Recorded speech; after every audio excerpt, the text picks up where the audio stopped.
ವೀಕ್ಷಕರೆಲ್ಲರಿಗೂ ಸಾಪ್ತಾಹಿಕ ಭವಿಷ್ಯವಾಣಿ ವಿಶೇಷ ಕಾರ್ಯಕ್ರಮಕ್ಕೆ ಸ್ವಾಗತ. ಸ್ನೇಹಿತರೆ, ಫೆಬ್ರವರಿ ತಿಂಗಳ ಮೊದಲ ವಾರದಲ್ಲಿ ಆದಿತ್ಯ ಮಂಗಳ ಯೋಗವು ಪ್ರಭಾವಶಾಲಿಯಾಗಿರುವುದು. ಈ ವಾರದ ಆರಂಭದ ಸಮಯದಲ್ಲಿ ಸೂರ್ಯ ಮತ್ತು ಮಂಗಳನ ಸಂಯೋಗವು ಮಕರ ರಾಶಿಯಲ್ಲಿ ರೂಪುಗೊಳ್ಳಲಿದೆ. ಇದರಿಂದಾಗಿ ಆದಿತ್ಯ ಮಂಗಳ ಯೋಗದ ನಿರ್ಮಾಣವಾಗುವುದು.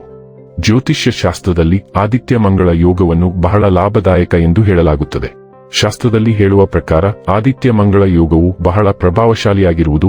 ಈ ಯೋಗವು ವ್ಯಕ್ತಿಗೆ ಗೌರವ, ಖ್ಯಾತಿಯೊಂದಿಗೆ ದೊಡ್ಡ ಯಶಸ್ಸು ಮತ್ತು ಸಾಹಸವನ್ನು ಮಾಡುವಂತೆ ಪ್ರೇರೇಪಿಸುವುದು. ಗ್ರಹಗಳ ಶುಭ ಸಂಯೋಗದಿಂದಾಗಿ ಫೆಬ್ರವರಿ ತಿಂಗಳ ಮೊದಲ ವಾರದಲ್ಲಿ 5 ರಾಶಿಗೆ ಸೇರಿದ ಜನರಿಗೆ ಲಾಭ ದೊರಕುವುದರೊಂದಿಗೆ ಹೊಸ ಅವಕಾಶಗಳ ಪ್ರಾಪ್ತಿಯೂ ಕೂಡ ಆಗುವುದು. ಜೊತೆಗೆ ಜೀವನದಲ್ಲಿ ಸುಖ ಸಮೃದ್ಧಿ ನೆಲೆಸುವುದು. ಹಾಗೆ ದೊಡ್ಡ ಪ್ರಯೋಜನಗಳನ್ನು ಈ ಅವಧಿಯಲ್ಲಿ ಹೊಂದುವಿರಿ. ಈ ಸಂದರ್ಭದಲ್ಲಿ ನಿಮಗೆ ಶುಭ ಸಮಾಚಾರವನ್ನು ಕೇಳುವ ಅವಕಾಶವನ್ನು ಲಭಿಸಲಿದೆ. ಫೆಬ್ರವರಿ 2 ರಿಂದ ಫೆಬ್ರವರಿ 8 ರವರೆಗಿನ ಕುಂಭ ರಾಶಿಯವರ ಭವಿಷ್ಯವನ್ನು ತಿಳಿದುಕೊಳ್ಳೋಣ. ಈ ವಾರ ಕುಂಭ ರಾಶಿಯವರ ಫಲಾಫಲಗಳೇನು, ಗ್ರಹಗತಿಗಳು ಹೇಗಿರಲಿವೆ, ಕೌಟುಂಬಿಕ, ಸಾಮಾಜಿಕ ಜೀವನ ಹಾಗೂ ವ್ಯಾಪಾರ ವಹಿವಾಟು ಹೇಗೆ ನಡೆಯಲಿದೆ, ಅಲ್ಲದೆ ಯಾವೆಲ್ಲ ಸಮಸ್ಯೆಗಳು ನಿಮ್ಮನ್ನು ಈ ಸಾಪ್ತಾಹಿಕದಲ್ಲಿ ಕಾಡಲಿವೆ, ಅವುಗಳಿಗೆ ಪರಿಹಾರಗಳೇನು ಎಂಬುದನ್ನು ತಿಳಿಯಲು ಈ ವಿಡಿಯೋವನ್ನು ಸಂಪೂರ್ಣವಾಗಿ ವೀಕ್ಷಿಸಿ. ನೀವಿನ್ನೂ ನಮ್ಮ ಚಾನೆಲ್ ಸಬ್ಸ್ಕ್ರೈಬ್ ಮಾಡದೇ ಇದ್ದರೆ ಕೂಡಲೇ ನಮ್ಮ ಚಾನೆಲ್ ಸಬ್ಸ್ಕ್ರೈಬ್ ಮಾಡಿ. ಹೆಚ್ಚಿನ ವಿಡಿಯೋ ಅಪ್ಡೇಟ್ಗಾಗಿ ಪಕ್ಕದ ಬೆಲ್ ಐಕಾನ್ ಬಟನ್ ಕ್ಲಿಕ್ ಮಾಡಿ. ಸ್ನೇಹಿತರೆ, ಚಂದ್ರ ರಾಶಿಗೆ ಸಂಬಂಧಿಸಿದಂತೆ ಕೇತು 7ನೇ ಮನೆಯಲ್ಲಿರುವುದರಿಂದ ಆರೋಗ್ಯದ ವಿಷಯದಲ್ಲಿ ಮತ್ತು ನಿಮ್ಮ ಉತ್ತಮ ಆರೋಗ್ಯದ ಬಲದ ಮೇಲೆ ಸಮಯವು ತುಂಬಾ ಉತ್ತಮವಾಗಿರುತ್ತದೆ. ನಿಮ್ಮ ಕುಟುಂಬ ಸದಸ್ಯರನ್ನು ಸಹ ನೀವು ಚೆನ್ನಾಗಿ ನೋಡಿಕೊಳ್ಳುತ್ತೀರಿ. ಇದರಿಂದಾಗಿ ಕುಟುಂಬದಲ್ಲಿ ನಿಮ್ಮ ಗೌರವ ಕೂಡ ಹೆಚ್ಚಾಗುತ್ತದೆ. ಶನಿಯು ಚಂದ್ರನಿಗೆ ಸಂಬಂಧಿಸಿದಂತೆ 2ನೇ ಮನೆಯಲ್ಲಿರುವುದರಿಂದ ಒಟ್ಟಾರೆಯಾಗಿ ಆರೋಗ್ಯದ ದೃಷ್ಟಿಯಿಂದ ಈ ವಾರ ನಿಮಗೆ ಒಳ್ಳೆಯದು.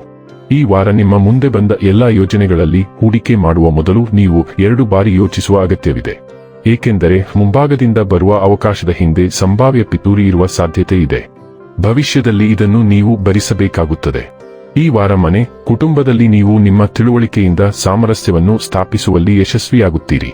ಇದರಿಂದಾಗಿ ಸದಸ್ಯರ ನಡುವೆ ಸಾಮರಸ್ಯ, ಸಹೋದರತ್ವದ ಭಾವನೆ ಬೆಳೆಯಲು ಸಾಧ್ಯವಾಗುತ್ತದೆ. ಇದರಿಂದಾಗಿ ನಿಮ್ಮ ಕುಟುಂಬದ ಸಾಮಾಜಿಕ ಸ್ಥಿತಿ ಬಲಗೊಳ್ಳುತ್ತದೆ ಮತ್ತು ಸದಸ್ಯರ ನಡುವೆ ಸರಿಯಾದ ಪ್ರತಿಷ್ಠೆಯನ್ನು ಪಡೆಯುವಲ್ಲಿ ನೀವು ಯಶಸ್ಸು ಪಡೆಯುತ್ತೀರಿ.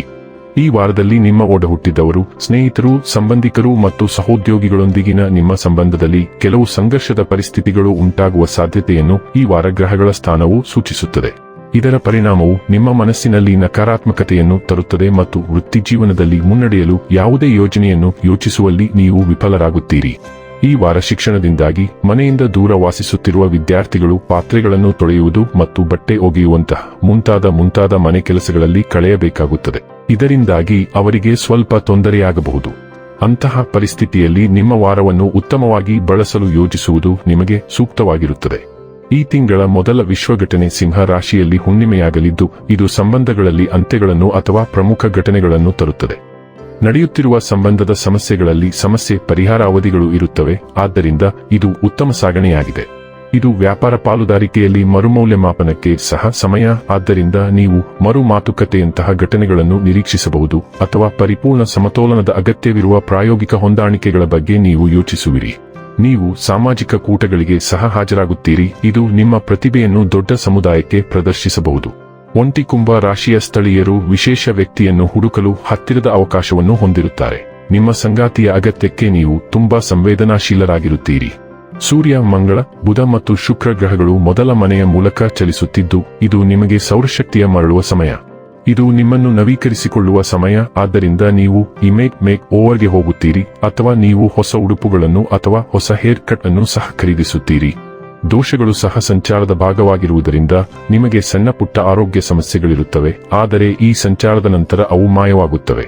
ನೀವು ಕೆಲವು ಹೊಸ ಒಪ್ಪಂದಗಳನ್ನು ಅಥವಾ ಹೊಸ ಕೆಲಸವನ್ನು ಪಡೆಯಲು ಪ್ರಯತ್ನಿಸುತ್ತೀರಿ. ಅದು ಸಾಧ್ಯ. ಪ್ರಯಾಣ, ಸ್ಥಳಾಂತರ ಮತ್ತು ಮನೆಯಲ್ಲಿ ನವೀಕರಣದಂತಹ ಕಾರ್ಯಕ್ರಮಗಳು ನಡೆಯಲಿವೆ. ಬುಧನು ನಿಮ್ಮ 2ನೇ ಮನೆಯನ್ನು ಆಳುವ ಮೀನ ರಾಶಿಗೆ ಹೋಗುತ್ತಾನೆ. ಆದ್ದರಿಂದ ನಿಮ್ಮ ಹಣಕಾಸಿನ ವಿಷಯಗಳು ಬಹಳ ಮುಖ್ಯವಾಗಿರುತ್ತವೆ. ಬುಧನು ದುರ್ಬಲ ಸ್ಥಿತಿಯಲ್ಲಿರುತ್ತಾನೆ. ಆದ್ದರಿಂದ ನೀವು ಖರೀದಿಸುವ ವಸ್ತುಗಳ ಬಗ್ಗೆ ಬಹಳ ಜಾಗರೂಕರಾಗಿರಬೇಕು. ಏಕೆಂದರೆ ದುರ್ಬಲ ಬುಧನು ಹಣಕಾಸಿನ ಸಮಸ್ಯೆಗಳನ್ನು ಸೂಚಿಸುತ್ತಾನೆ. ಕೆಲವು ದುಬಾರಿ ಖರೀದಿಗಳು ಇರುತ್ತವೆ. ನಂತರ ನೀವು ವಿಷಾದಿಸುತ್ತೀರಿ. ಆದ್ದರಿಂದ ನೀವು ಅದನ್ನು ತಪ್ಪಿಸಿದರೆ ಒಳ್ಳೆಯದು. ಆದಾಗ್ಯೂ ನೀವು ಹೊಸ ವಿಷಯಗಳನ್ನು ಕಲಿಯಲು ಮತ್ತು ಕೌಶಲ್ಯವನ್ನು ಹೆಚ್ಚಿಸಲು ಇದು ಉತ್ತಮ ಸಮಯ. ಏಕೆಂದರೆ ನೀವು ಮೌಲ್ಯಮಾಪನಗಳು, ಬಡ್ತಿಗಳು ಅಥವಾ ಹೊಸ ಉದ್ಯೋಗಕ್ಕೆ ಅವಕಾಶಗಳನ್ನು ಪಡೆಯುತ್ತೀರಿ. ಆದಾಗ್ಯೂ ಬುಧನು ಮಾತಿನ ಎರಡನೇ ಮನೆಯ ಮೂಲಕ ಚಲಿಸುತ್ತಿದ್ದಾನೆ, ಆದ್ದರಿಂದ ನೀವು ಅನಗತ್ಯ ಮಾತುಕತೆಗಳ ಪ್ರವೃತ್ತಿಯನ್ನು ಹೊಂದಿರುತ್ತೀರಿ ಮತ್ತು ದಯವಿಟ್ಟು ಅದನ್ನು ತಪ್ಪಿಸಿ. ಇನ್ನು ಕೊನೆಯದಾಗಿ ಮಾಡಿಕೊಳ್ಳಬೇಕಾದ ಉಪಾಯಗಳ ಕುರಿತು ನೋಡುವುದಾದರೆ ಓಂ ಶಿವ ಓಂ ಎಂದು ಪ್ರತಿದಿನ 11 ಬಾರಿ ಜಪಿಸಿ. ವೀಕ್ಷಕರೇ, ಇದಾಗಿತ್ತು ಕುಂಭ ರಾಶಿಯ ಜಾತಕದವರ ಫೆಬ್ರವರಿ 2 ರಿಂದ ಫೆಬ್ರವರಿ 8 ರವರೆಗಿನ ಫಲದ ಮಾಹಿತಿ ಇಷ್ಟವಾದರೆ ವಿಡಿಯೋವನ್ನು ಲೈಕ್ ಮತ್ತು ಶೇರ್ ಮಾಡಿ. ಹಾಗೆ ಚಾನೆಲ್ ಸಬ್ಸ್ಕ್ರೈಬ್ ಮಾಡುವುದರ ಜೊತೆಗೆ ನಿರಂತರ ವಿಡಿಯೋ ಅಪ್ಡೇಟ್ಸ್ಗಳಿಗಾಗಿ ಪಕ್ಕದ ಬೆಲ್ ಐಕಾನ್ ಕ್ಲಿಕ್ ಮಾಡಿ.